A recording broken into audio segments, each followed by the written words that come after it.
My name is Maya, and I am a project coordinator at Zenith Marketing Solutions. For 6 months, I have been dealing with Delilah Romano, our senior account executive, who seems to think that persistent romantic advances and inappropriate workplace behavior are just part of her charm. As someone who has made it clear that I am not interested in dating colleagues, especially not women who refuse to take no for an answer, I have watched Delilah cross every professional boundary with the confidence of someone who believes the rules do not apply to her. It started with lingering glances during meetings and comments about my appearance that made my skin crawl.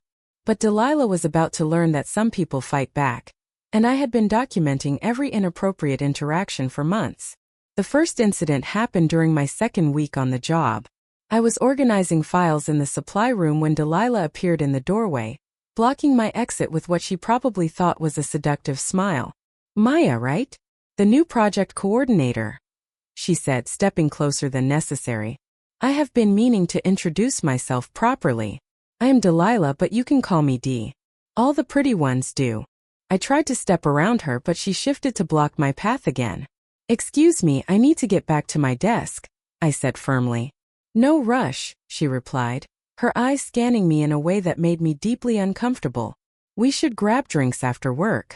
I know this great little wine bar where we could get to know each other better." "I do not mix business with pleasure," I responded, finally managing to squeeze past her. "Please excuse me." That should have been the end of it. Any reasonable person would have taken the hint. But Delilah Romano was not reasonable, and she was just getting started. The invitations became a daily occurrence. Delilah would find excuses to visit my cubicle, always standing too close, always suggesting coffee dates or dinner meetings that had nothing to do with work. When I declined, she would laugh and say things like, "Playing hard to get, I love a challenge," or, "You will come around, they always do." The comments escalated quickly. During team meetings, Delilah would make remarks about my outfits, calling them adorable, or so professional and sexy. She would compliment my hair, my jewelry, even comment on my perfume in ways that made everyone else in the room uncomfortable. When I wore my hair up, she would suggest I looked better with it down. When I wore it down, she would find reasons to walk behind my chair and make comments about how soft it looked. But the breaking point came during our quarterly office party.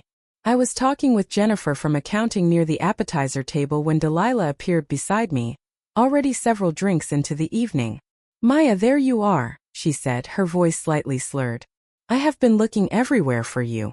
Dance with me." It was not a request. Before I could respond, Delilah had grabbed my wrist and was trying to pull me toward the makeshift dance floor that HR had set up near the windows. "No thank you, Delilah. I do not dance at work events," I said, trying to extract my arm from her grip. "Come on, do not be such a prude," she replied, her fingers tightening around my wrist. "Just one dance. I promise I will be a perfect gentlewoman." The irony was not lost on me. Delilah Romano had never been a gentlewoman for a single day in her life, and she was certainly not going to start at an office party where half the senior management could see her, making me visibly uncomfortable. "Delilah, let go of my arm," I said loudly enough that several nearby conversations stopped. I said no. She finally released me, but not before leaning close enough that I could smell the wine on her breath. "You're lost, sweetheart. But the offer stands whenever you are ready to stop playing games." Jennifer from accounting had witnessed the entire exchange, her eyes wide with shock. As Delilah stumbled away toward the bar, Jennifer leaned over and whispered, "Maya, that was completely inappropriate.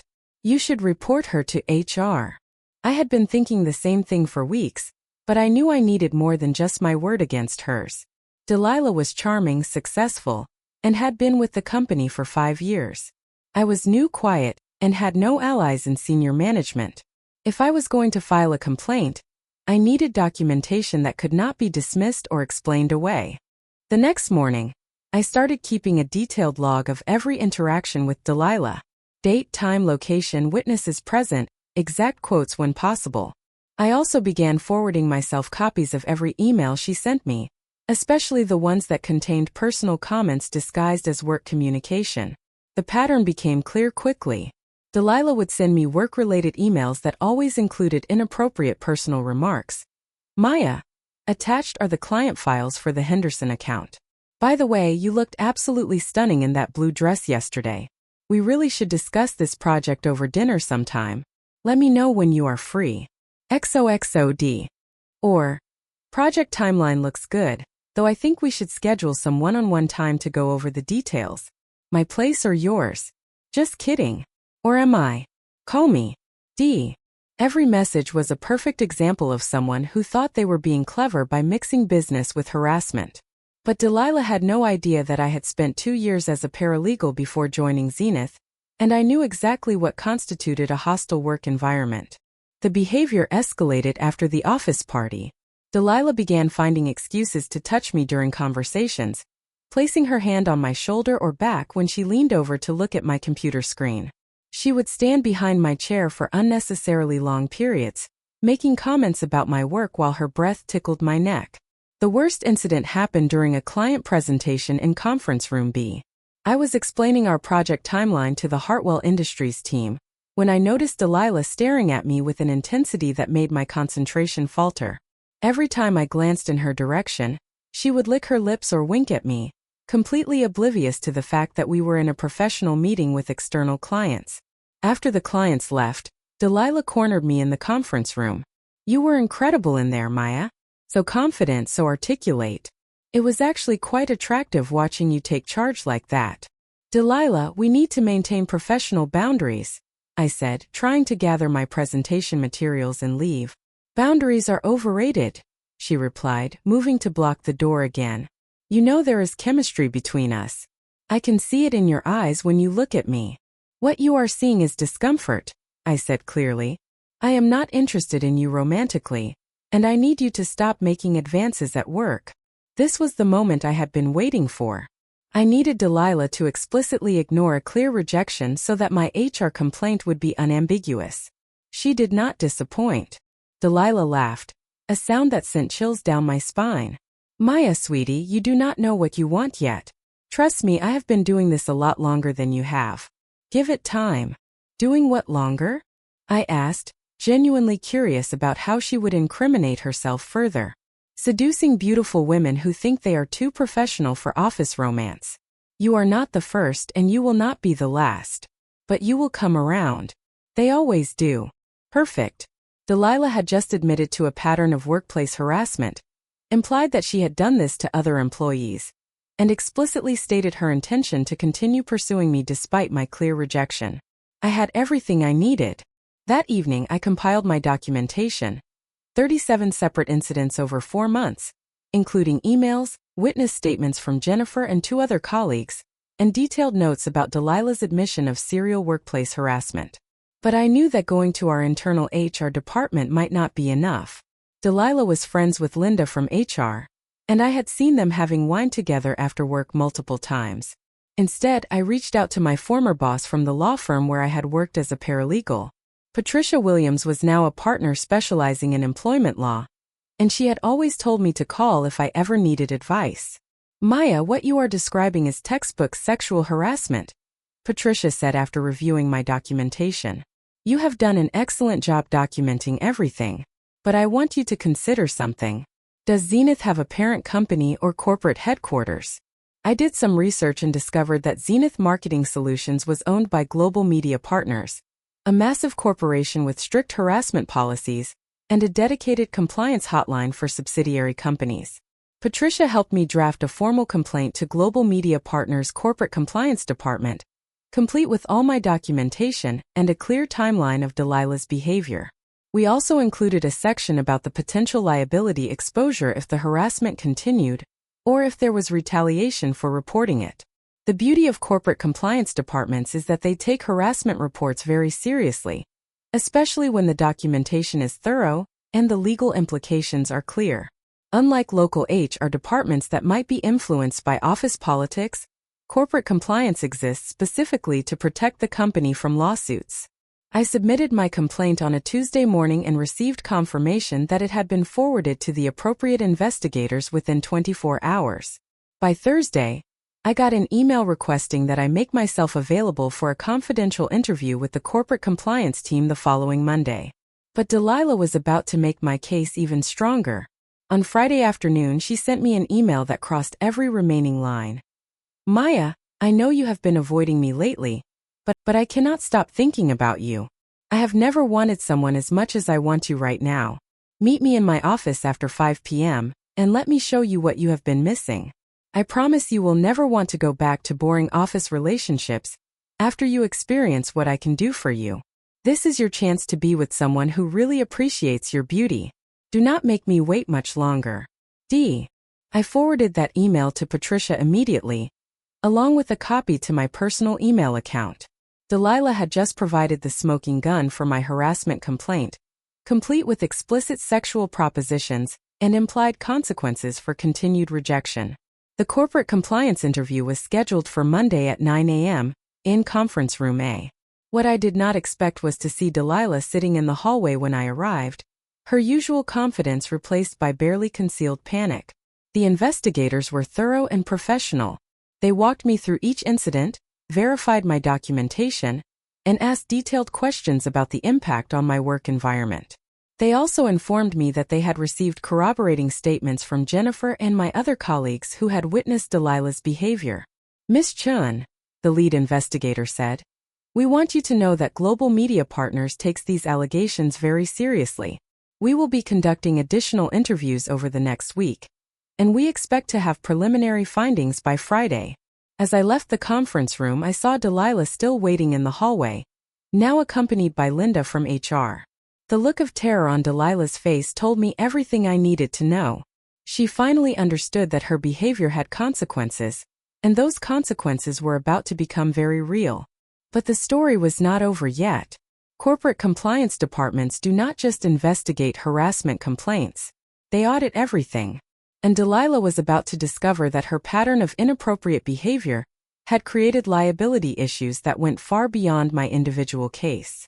By Wednesday, rumors were circulating that corporate investigators were interviewing multiple employees about workplace conduct issues.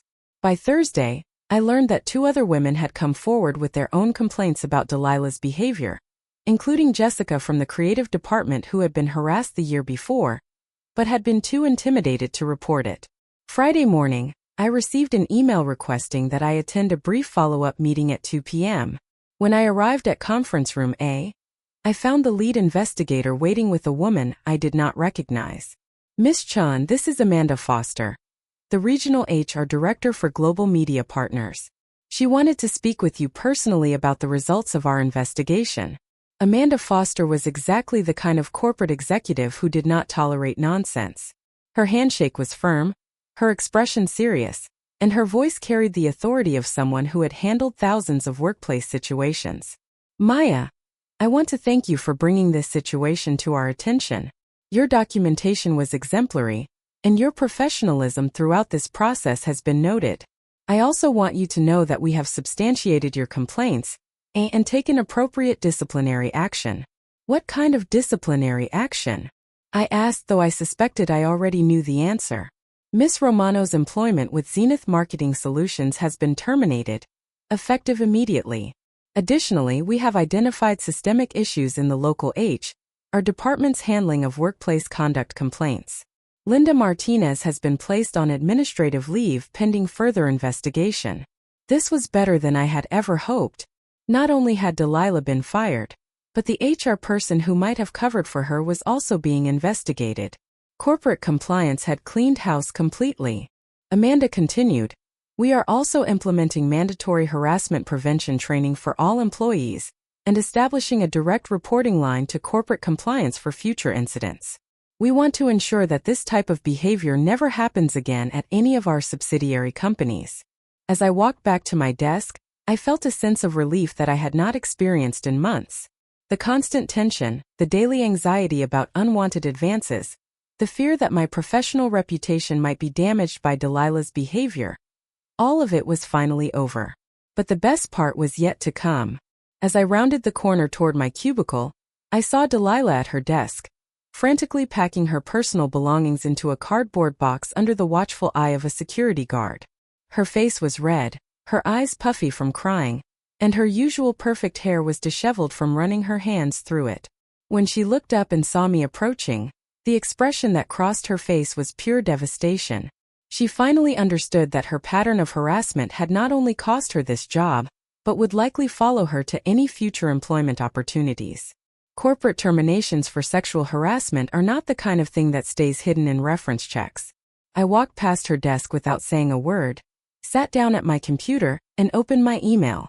There were already 3 new project assignments waiting for me, along with a note from the interim HR director asking if I would be interested in participating in the development of the new harassment prevention training program. Delilah was escorted out of the building at 3:15 p.m., her box of belongings clutched against her chest, her career in professional marketing effectively over. As the elevator doors closed behind her, I heard Jennifer from accounting whisper to her colleague, "I guess she finally met someone who would not put up with her games."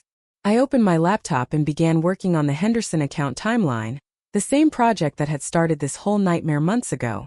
But now, for the first time since joining Zenith Marketing Solutions, I could focus on my work without constantly looking over my shoulder or dreading the next inappropriate comment. The conference room where Delilah had cornered me was visible from my desk, and I could see the corporate investigators still conducting interviews with other employees. The cleanup was thorough, systematic, and exactly what the company needed to protect itself from future liability. My phone buzzed with a text message from Patricia. Saw the news about global media partners implementing new harassment policies. Proud of you for standing up for yourself and making workplaces safer for everyone. She was right. By refusing to accept Delilah's behavior and documenting everything professionally, I had not only protected myself but had also created a safer environment for every employee at Zenith. Sometimes the best revenge is simply holding people accountable for their actions.